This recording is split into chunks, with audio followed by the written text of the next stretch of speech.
नमस्कार शेतकरी बांधवांनो, आज आपल्या गणेश मशिनरी पंढरपूर येथे काही शेतकरी विटू माऊली इंजिन कोळपे खरेदी करण्यासाठी आलेले आहेत. तर त्यांना ह्या विटू माऊली इंजिन कोळपेबद्दल काही माहिती विचारायची, तर ते काय असतील ते विचारतील. त्यांच्या प्रश्नाचं मी निरसन करेल. सांगा जरा आपण कसे कसे चालते हो हे येवा तुमचं उडीद, मूग, सोयाबीन, करडई, त्यानंतर मका, ऊसाला दोन बाजून माती लावायला, त्यातलं गवत काढायला, असं हे सर्व कामासाठी चालतं. अगदी बरेच जण काय करतात, ऊसाची लागण झाल्यानंतर ऊसाला थोडंसं रासायनिक खत मध्यभागी टाकतात, म्हणजे त्याला आपण चई मारणं म्हणतो. त्याच्यामध्ये खत टाकायचं आणि दोन बाजूनी हा रिझर जोडून आपण एक साईड माती लावू शकतो. दोन्ही बाजूनी एक एक वेळा फिरवलं याला दोन बाजूनी माती लागते, ऊसाला भर लागते आणि ऊसाला फुटवा वगैरे चांगला येतो. त्यानंतर जे आपण रासायनिक खत वगैरे टाकतो ते वाहून जात नाही. ह्या ह्याचा रिझरचा फायदा आहे. आणि त्यानंतर कसं असतं, बऱ्याच शेतामध्ये शेतकरी काय करतात, रासायनिक खत टाकतात. रासायनिक म्हणजे तणनाशक मारल्यानंतर जे शेतीचं पीक असतं ते शॉक बसल्यासारखं होतं आणि त्याला शेवाळ वगैरे आलेलं असतं, ऊसाची मुळी चालत नाही. जर ह्या रिझरच्या साहाय्याने किंवा ह्या विटू माऊली कोळपेच्या साहाय्याने जर एक एक साईड तुम्ही बाळ बांधणे किंवा याला चर मारणे पण असं म्हणतात, कोण याला कुदळीनं वगैरे पूर्वी करायचे, पण आता ते शक्य नाही. याला छोटा बुजवटा वगैरे पण म्हणायचे, पण आता या मशीनच्या साहाय्याने चालू झाल्यामुळं हे कमी वेळामध्ये आपलं जास्त काम होतं. हे 50 cc मध्ये आपल्याकडे आहे, 35 cc मध्ये आपल्याकडे आहे आणि एक माणूस याला ऑपरेट करू शकतो. अगदी लेडीज वगैरे चालवू शकते, लहान मुलं वगैरे चालवू शकतात. आता हा लहान मुलगा तुम्हाला चालू करून दाखवेल. चालू करून दाखव.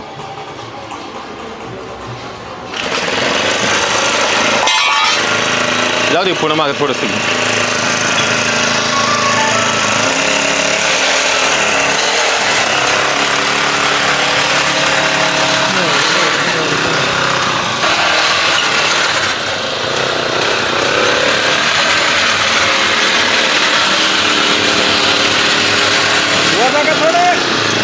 अगदी कंपनी फिटेड सर्व फॅसिलिटी ह्याला आहे.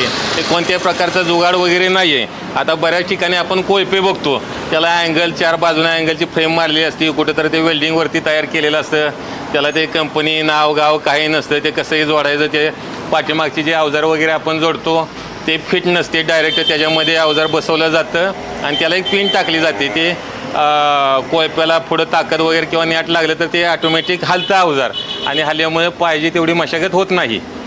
आता ह्याच्या साहाय्याने काय होतं, थोडंसं इकडं दाखवा.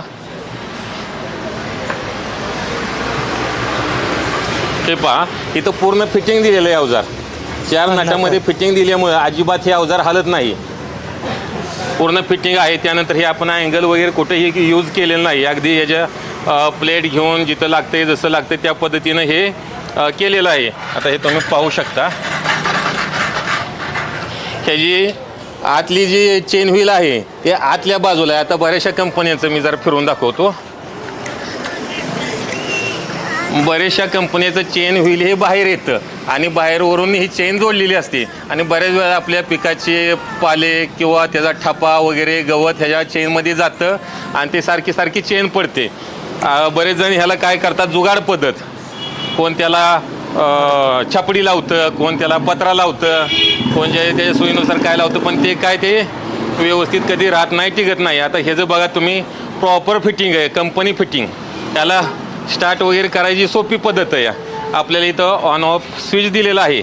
ऑन ऑफ स्विच हा ऑन करायचा. ऑन केल्यानंतर हे साधं आपलं लहान मुलं पण ह्याला चालू करू शकतात. हे चालू झालं. चालू झाल्यानंतर हे क्लच आहे. हा क्लच आपण चालू केल्यानंतर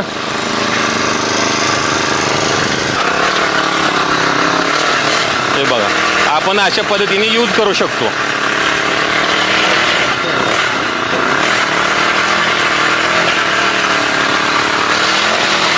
वापरायला वगैरे एकदम सोपं, अगदी आपल्या घरच्या लेडीज वगैरे पण याला वापरू शकतील, एवढं हे मशीन सोपं आहे.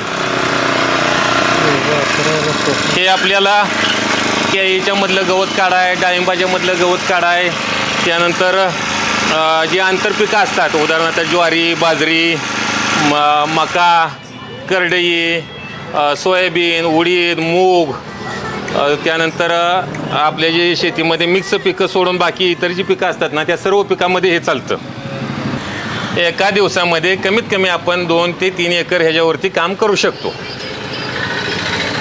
हे अगदी पॉवरफुल 50 CC आणि 35 CCचं इंजिन दिलेलं आहे. ह्याच्याबरोबर आम्ही हे फास आहे, याला कोण आवत म्हणतं, कोण वखर म्हणतं किंवा वेगवेगळ्या भागामध्ये ह्याला वेगवेगळी नावं दिली जातात. ही 14 इंचाची फास, 12 इंचाची फास असं याला 2 फासा देतोय त्या कोयपेच्या बरोबर. त्यानंतर आपल्या पिकाला सरी वगैरे सोडण्यासाठी त्याच्याबरोबर आपण हा रिझर देतोय. हा आपल्याला वैरण टाकायची असेल, कोथिंबीर करायची असेल किंवा इतर जी काय आपल्याला पिकं करावं लागतात, मका वगैरे जी काय टोकन यंत्रण करायची ती सर्व पिकं आपण सरी सोडून याच्यावरती करू शकतो. याला कल्टिवेटर पण आपण देतोय. हा याला जोडलेला आहे, फिटेड आहे. ह्या कल्टिवेटरच्या ठिकाणी आपण वेगवेगळी अवजारं जोडू शकतो. त्यानंतर ऊसामध्ये ह्या प्रकारचा नांगर देतो या, जो आपल्या ऊसाला माती वगैरे लावायला उपयुक्त होईल. त्यानंतर आपण ह्याला पेरणी यंत्रसुद्धा जोडू शकतो. एवढे हे ऑलराऊंडर, ऑल इन वन अशा कामाचं हे कोळपणी यंत्र आहे. तर आपल्याला कसं वाटलं आम्हाला कमेंट करून सांगा. आपला पत्ता आहे गणेश मशिनरी पंढरपूर, अहिल्या पुलाजवळ, सरगम चौक, पंढरपूर. माझा मोबाईल नंबर आहे 97 63 64 88 54. तर हे विटू माऊली कोळपणी यंत्र आपल्याला घ्यायचं असेल तर आपण केव्हाही संपर्क करा. आणि दुसरा विषय ह्याचा किमतीचा, तर किमतीचं कसं असतं, कुणाला जास्त अवजार हवं असतात, कुणाला वजा करायचे असतात, त्यामुळं त्यांची किमती वेगवेगळ्या असू शकतात. जेणेकरून कोणी सांगितलं मला पेरणी यंत्र पाहिजे तर त्याची किंमत बदलेल, मला हे 2 अवजार नकोत म्हणून सांगितलं तर त्याची कमी होईल. तर आपल्याला खरेदी करायचं असेल हे विटू माऊली कोळपणी यंत्र तर आम्हाला आवश्यक वेळ फोन करा. धन्यवाद.